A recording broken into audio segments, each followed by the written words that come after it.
Well, for the 2012 model year, Toyota took out a stick and beat the Camry within an inch of its life and make it a hipper car with some cooler technology, including Entune. Let's drive the 2012 XLE V6 with the Entune head unit and check all the tech.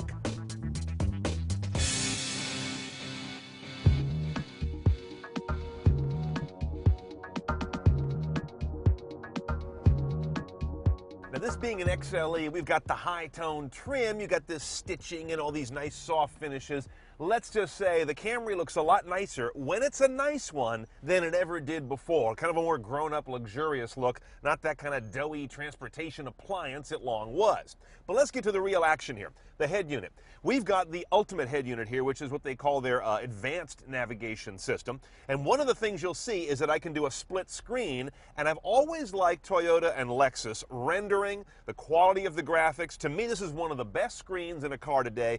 Beyond that, it's a standard Toyota navigation system that we've seen many times, and the interface is good, very clear.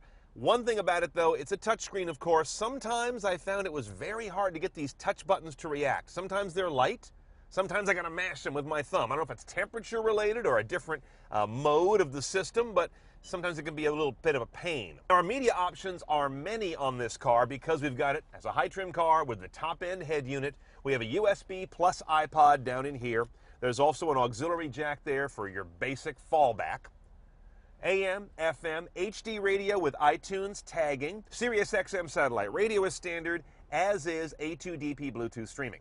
The biggest innovation on this Camry is it's the first car from Toyota to feature their new Entune system. It's under the apps button that's been kind of grafted onto the old info button here. And then you get this app selection on the screen, and that takes you into 5 apps that come down through a single app on your smartphone. I get Bing for search, and the results are very simplified, and they're really kind of oriented toward navigation. iHeartRadio, streaming Clear Channel radio stations, live stations around the country, movietickets.com, look up movies and buy tickets live, Open Table for restaurant reservations, and of course Pandora is pretty common in cars these days. Now, see our separate video on the Entune system to really get some detail on this, but I'll say in general, this is the best basket of apps in a car so far. I like the fact that you install just one app on your phone, it pulls these down from the cloud, and the way they've optimized everything for the car looks and works well. Downsides are too much is locked out when the car is driving, and even then, too many of these apps don't respond to voice command, so they kind of go off in a wasteland unless the car is still.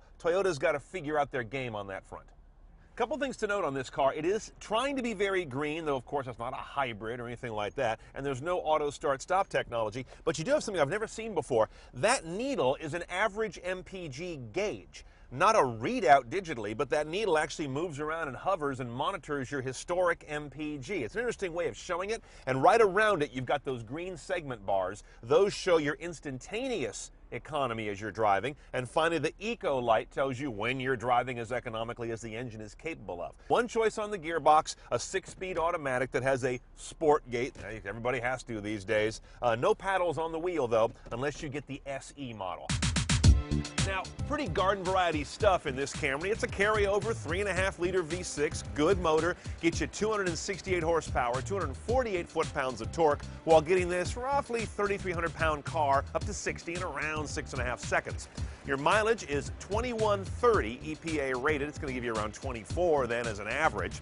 This car is also available as a 4-cylinder with more like 178 horsepower as I recall, and also the hybrid carries over. We'll review that one separately. All Camrys are transverse front-wheel drive. There's no all-wheel drive going on here, and no more manual transmission on any of the powertrains.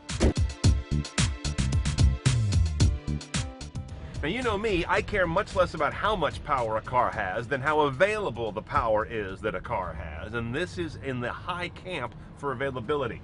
Great responsiveness. Under the throttle, you step on it and the car goes faster. A lot of cars don't do that. This one's very responsive that way. The blind spot tech is well calibrated. It picks up cars up to about mid-ship here, all the way back through what I would consider a blind spot, so it's well arranged in that respect. It doesn't get in the way of anything though.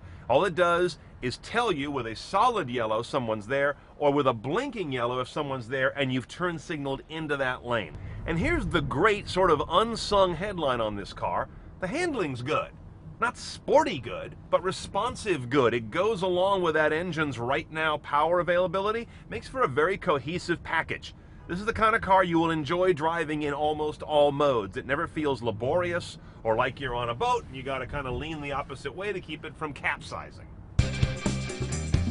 Okay, bottom line on the Camry. This car is going to come in this trim, somewhere in the mid-30,000s, and for what you're getting and the quality of materials, the improved handling, the little better MPG, and the Entune technology, it's a good value. On the other hand, it still remains a very middle-of-the-road car, not totally polished on the tech. Entune needs another rev, and nor has it become a car that has any real driver aspirations. But that isn't the idea, and they'll sell these things all day long.